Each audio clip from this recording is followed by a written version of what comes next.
Going on? You are tuned into the Multiverse Theory podcast, where we talk about all things nerd related, whether it be comic books, whether we're talking about anime, whether we're talking about movies. It's going to be a lot of nerdgasms happening on this podcast, and it always has, and that's definitely not a problem. Now, for those who are our first time listeners, I want to thank you guys for coming in. Please hit that subscribe button. Let us know what you guys think in the comment section about this review. And for those who are here normally, you guys might notice today that I'm not doing it as a duo, unfortunately. Due to some technical difficulties, unfortunately, my guy, my brother, my DC I don't know what to call him, my DC guru, because DC stuff that's his forte. That's his thing. That's his planet. That's where he come from. That's his thing. You know, he's usually here to kind of balance it out for me, who's an avid Marvel fan. So you guys can only imagine how extremely hard it is to do it this way without my guy being here. But I'm definitely going to try. Now, for those who miss his voice, do not fret. We still have an episode that we've had before this and the first episode from this season of Titans that he is there. I think the last episode is really, really good. We had some very, very good conversations and he has some very good inputs in there. So please go back and listen to that in retrospect. I don't know if I can top that episode. I definitely don't think I can, but I will try. I will try. I promise you I will try. This. I promise you I will not try to make this episode trash. Now, let's get to. Titans Season 2, Episode 3, Ghosts. Ghosts. Now, the title Ghost pretty much explains what the undertone of this entire episode is. It's the mystery of who the Titans were, which if you guys are into comic books, you pretty much know who these Titans are. If you paying attention to what's going on in this TV show or series, you know what some of these Titans were that got killed by Deathstroke. But that's exactly what's going on here. Because the undertone of fear that these older Titans have for Deathstroke is justifiably so. I mean, the actor who plays Deathstroke does an amazing job of being creepy and being scary. But not only that, but because what he did to their previous team. And one of the things that were really interesting that played off of this is when Donna asks Dick Grayson, what are you doing? Why did you bring these kids here? And it seems like you're molding them into the new Titans. Do they know what happened before with the original Titans? They all were, majority of them were slaughtered. I can't talk, slaughtered. And you bringing in these new kids to be in this situation again. Not only that, the crazier part is, this guy who slaughtered majority of our team, you're keeping his daughter here and trying to take care of her after he already tried to kill her. The guy's daughter that he has beef with. You're going to keep her in the Titan Tower where we are. Now, for those who didn't know, Deathstroke is a professional assassin. A professional assassin. That's feared amongst a lot of people. So it's not going to be hard for him to find out where they are. And if he's looking for his daughter, it's not going to be hard for him to find out where she is. Now, his daughter's name is Rose, if you guys have not watched the episode. Now, the biggest takeaways I have from this episode, there's some things that are very, very interesting that happens here. There's a lot of callbacks to the past on this one. One of the most interesting characters I have on here, or that I love on here, is Hulk. He is an amazing layered character. I love it. I love it. I like it. Just everything about this guy, especially in this episode, is great. An interesting dynamic between him and Dawn is that the fact that she has fun being a hero. She wants it. She gets adrenaline from it. It's like an amusement park to her. But to him, he needs to be a hero. He feels like he needs that. But one thing that she said, unfortunately, is that he can't do that because whenever he puts the suit on, he wants to use heroin. He wants to use it. And that's the complexity of his character. That's a very interesting part about his character. So it's like, how does he balance this when internally he feels like he's called for a higher purpose in this world? How can you reject that feeling of having a higher purpose in this world so that he won't go back to using drugs? And will he feel like using drugs is a good sacrifice if it means that he's fulfilling his purpose as a hero? That's very interesting, people. It's very, very interesting. And I like it a lot. I really do. And he plays a big role in a lot of these plot points in this episode. Like, for instance, they went to go chase after Dr. Light. They went on a mission. It was just Dick Grayson, Donna, Hawk, and Don. He told Jason Todd, no, we don't want to be a part of this. We're going to leave you here. We're going to go ahead and chase after this guy. Well, it's a pretty interesting scene where they're chasing after Dr. Light. I guess it was cool. It wasn't anything to blow away, but it was just a plot point for the most part. After Hawk gets hurt, Dick Grayson runs with Donna. Donna, she uses her lasso, grabs a motorcycle, slams it on Dr. Light. Then Dick Grayson comes over. A bus is riding behind him. He's worried about the people on the bus, so he does not finish the job. And I guess Hawk wanted him to kill Dr. Light. So Dr. Light gets away. Now, when they get back to the Titan Tower, and this is the part that I'm talking about that's very interesting about Hawk. This guy is great, man. This is an amazing character. I don't know how they're doing so good on this show. It makes no sense. But I love it. I love it. I can't hate on it. They get back to the Titan Tower. Hawk is upset with Dick Grayson. They go into a back and forth in there. And one of the things that Hawk says that's very key. After Dick Grayson says, we'll get another chance, Hawk says, the Robin I knew would have taken the first chance. Wow. Right after that, he transitions into a back and forth between him and Jason Todd.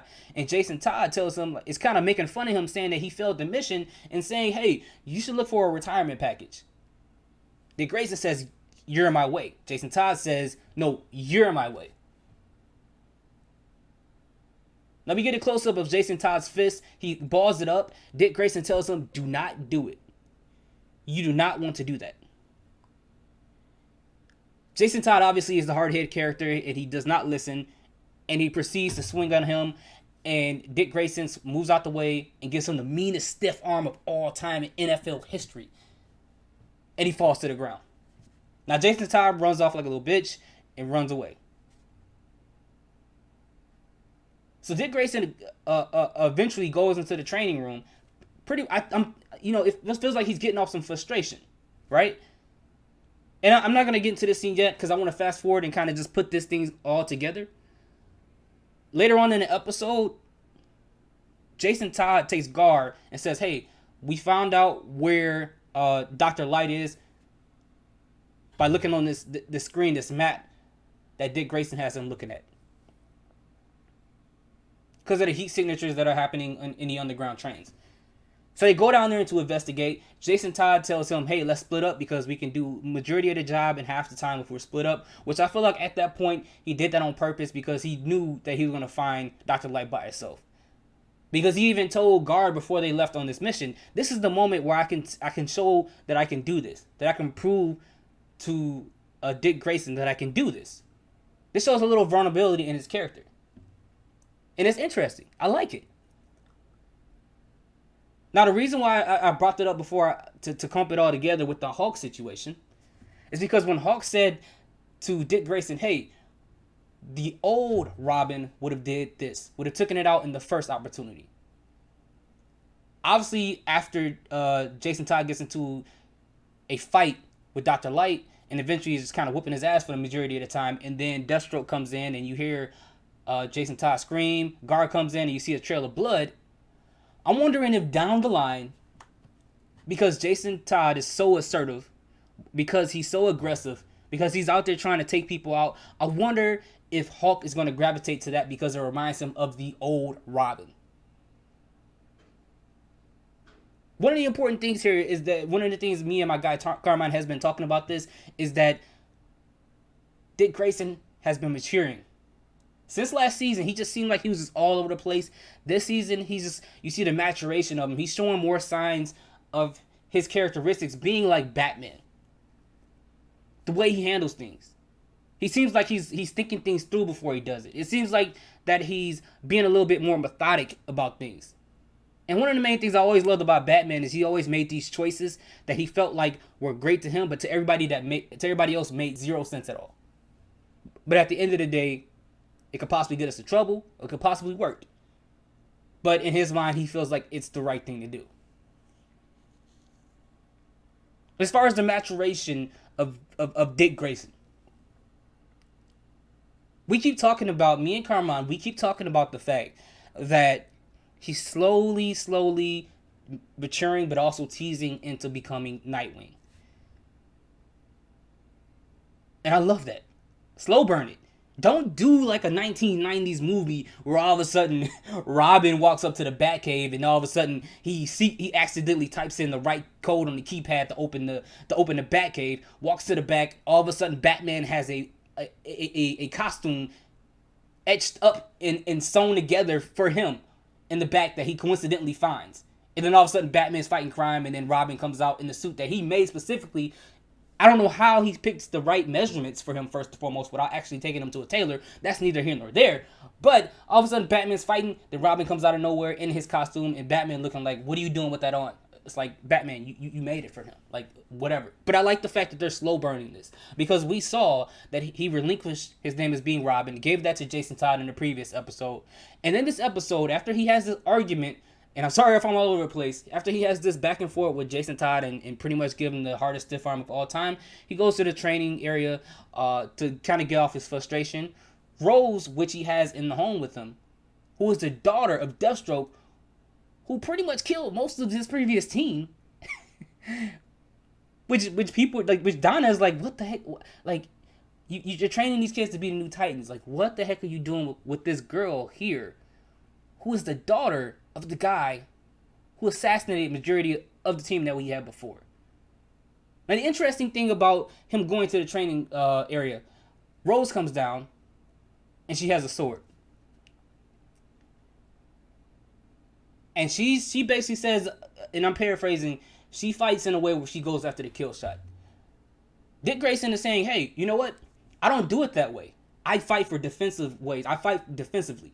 She said fighting defensive is for pussies, but he said it's for survivors. This is how you survive. You fight defensively. And that plays into the maturation of Dick because remember, last season, every time he fought somebody, this guy would be bloodied up. This guy was not using defense at all. He was just trying to get some anger out and trying to hurt people. But the fact that he's like, you know what? I'm going to play this smart. I'm not going to be like Mike Tyson no more. I'm being Floyd Mayweather out here. I'm trying to get my hits in when I can get them in and make the other person miss. Now the interesting thing about this back and forth, obviously he's giving her the business by blocking everything she has because he's using a bow staff, she's using a sword. Eventually she cuts the staff in half and he has two sticks. What does that remind you of, guys? What does that remind you of? Think about it. Think about it. Dick Grayson, two sticks. Which one? What we talking about? We talking about Nightwing. He's slowly doing it, slowly but surely. And I love that. I love that so much about this show. Take your time. Build it up. Make it make sense. And it's showing more and more that his characteristics are starting to be more like Batman. And like I said before previously in this very episode, when I say that he is making choices that people are like, dude, what the hell are you doing? This makes no sense at all. But to him, it makes all the sense in the world. Him having this girl in the Titans Tower, trying to protect her, trying to care for her, after her dad just tried to kill her. Deathstroke, the guy who just killed your last crew. You gonna have her in this house? I don't know what it is about these shows and these long lost Asian girls who are mutants and these superheroes are taking them in and trying to protect them when other people are telling them, hey, you don't need her here. I mean, if you guys saw The Boys, that's basically what happened in that show. But it's gonna be very, very interesting. Because I want to know if she's going to give him some type of intel to kind of be like, okay, this is what his weakness is, or if this is a setup by Deathstroke himself to plant her inside of the Teen Titans. Because there is a scene in there where he's talking to Dr. Light, and he's like, and Dr. Light is like, you know what? What are we going to do? Are we going to blow them up all at once, take them out by one? He was like, no. We're going to find the weak one. We're going to separate the weak from the strong and then make them come to me. So to have his daughter in the Titans Tower, I feel like she's planted there. There's a part of me saying it feels like that she is planted there. There's something about it. I just got that feeling. And it might be something a little weird about that eye. I mean, the eye that she got hurt, that she got the patch over, I don't know if it's something there, like some type of like a tracking thing or something. I don't know. That sounds far fetched and unbelievable, but there, I feel like she's a plant. I don't think she's there genuinely to get help from these guys. Would you trust an assassin's daughter? Really? Would you trust that? I wouldn't trust the person who killed my friends. I'm not trusting his daughter. No, I don't care what happens to you. Bye-bye. Get out of here. You're gone. But Dick Grayson, or not, Dick Grayson decides that he wants to be Professor X, so he wants to take care of everybody.